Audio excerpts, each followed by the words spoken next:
by a major automaker in the U.S. It burns 90% cleaner than the average gasoline-powered car. Communications company Emmis Incorporated is reporting a 20% decline in the fourth quarter. The corporation owns 4 radio stations in Indianapolis. Now, despite losing millions, CEO Jeff Smulyan told the Indianapolis Business Journal that Emmis will have an inevitable rebound. The downtown canal could be in for another cleanup 1 year after draining and cleaning the water away. Something is growing in it again. Our City Beat reporter Mary Mills on the city's response. A beautiful and busy day along the downtown canal, but take a closer look and it just might dredge up some murky memories. I don't see anything but smudge and gook. 1 year after the canal was drained and cleaned out, it's looking a little dingy, especially near the site of that huge apartment fire 2 months ago. Closer to where it all fell in, you can still see some of the debris that's in there.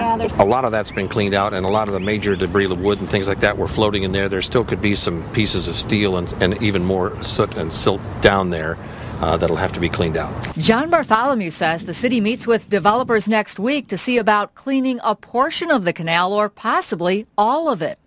If they were to clean it out again, this time Bartholomew says it would take a few weeks versus a few months. That's because there's not nearly as much gunk in there. There was a big layer of silt, and there was also other debris in here as well, as things that were discovered in here. I think they found a bowling ball. It's probably more algae than anything, but it still should be cleaned. I saw some koi fish down there, and I was very surprised.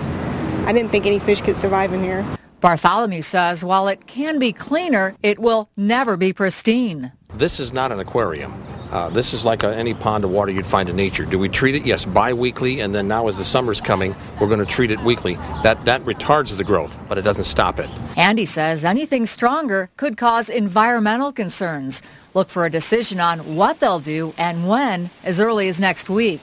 Mary Mills, Channel 13 Eyewitness News. It would cost about $27,000 to do a partial cleaning, $160,000 to clean it all. That's it for now. More later, right here.